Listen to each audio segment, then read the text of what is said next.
Bonjour, aujourd'hui on se penche sur une vidéo YouTube assez particulière. Oui, qui est l'agresseur de la chaîne Bilal? C'est ça. Le créateur pense avoir été agressé et cambriolé par un de ses proches. Ces personnes étaient là. Et donc, il met en place toute une série d'épreuves pour démasquer le coupable parmi eux. Une méthode, disons, originale. C'est le moins qu'on puisse dire, assez théâtral même. On va décortiquer ça ensemble, épreuve par épreuve.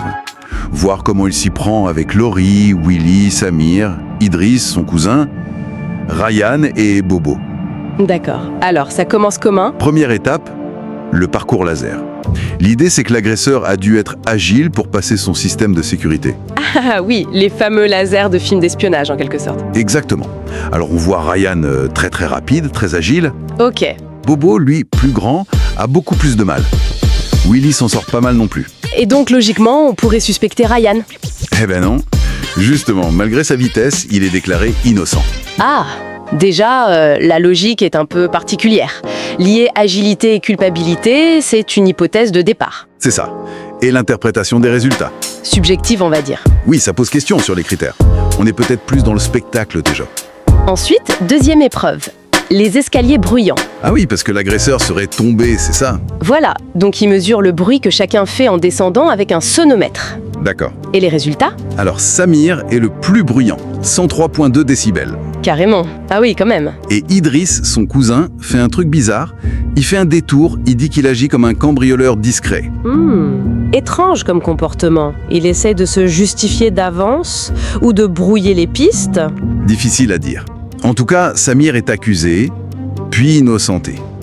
Encore une fois, l'équation maladresse égale bruit égale coupable, ça semble un peu simpliste, non? Oui, et le comportement d'Idriss sème vraiment le doute. Tout à fait, ça rend les choses confuses. Troisième défi, l'argent. L'agresseur a volé 174 billets, 3080 €, en 5 secondes. 5 secondes? C'est extrêmement rapide. Donc, ils doivent ramasser un maximum de billets en 5 secondes. D'accord. Qui s'en sort le mieux? Ou le pire, selon le point de vue? Eh bien, Bobo est celui qui s'approche le plus du chiffre. 177 billets. Ah oui, c'est très proche. Willy B, lui, en prend beaucoup plus, 193. Et Laurie, très peu, seulement 8. La proximité de Bobo avec le chiffre est frappante, c'est vrai. Du coup, il est accusé. Et innocenté, je parie. Exactement. Innocenté aussi. La tension monte, mais on n'avance pas vraiment. Non, ça ressemble plus à une élimination par l'absurde. La proximité du chiffre, c'est une coïncidence, aussi troublante soit-elle, ça ne prouve rien. On passe à la technologie. Bilal analyse des vidéos de surveillance des 24 heures avant l'agression. Ah, là ça devient peut-être plus intéressant. Des indices concrets. Des moments suspects, en tout cas selon lui. Idriss qui lui dit « Fais attention à toi ». Ça peut être interprété de plein de façons. Oui. Willy qui prépare une farce qui aurait pu faire tomber Bilal. D'accord. Et Laurie qui pose des questions très précises sur le système laser. Ah, ça effectivement, ça peut paraître suspect. La curiosité. Donc Laurie est confrontée, accusée. Et innocente. Oui. Encore une fois, il ne reste plus que Willy et Idriss. C'est fou comme des actions sûrement anodines sur le moment sont réinterprétées après coup. C'est un peu la recherche de sens rétrospective, non? C'est tout à fait ça. Tout devient suspect a posteriori. Exactement. Dernière épreuve, la conduite. La conduite? Quel rapport? L'hypothèse, c'est que l'agresseur, en fuyant, l'a percuté avec sa voiture par maladresse. D'accord. Encore une hypothèse très spécifique? Donc, Willy et Idriss passent un test de conduite. Un slalom entre les obstacles qui simule Bilal. Ok, et alors? Willy touche légèrement un mannequin. Mais Idriss, lui, il est distrait ou quoi? Il percute violemment un mannequin. Ah oui, carrément. Oui. Du coup, Bilal accuse Idriss. Et? Il est innocent. Évidemment. Innocent. Et Willy aussi, du coup. Donc, tout le monde est innocenté, c'est bien ça? C'est ça. Confusion totale. Tous ses amis sont hors de cause. Bilal est perdu. Et là, que se passe-t-il?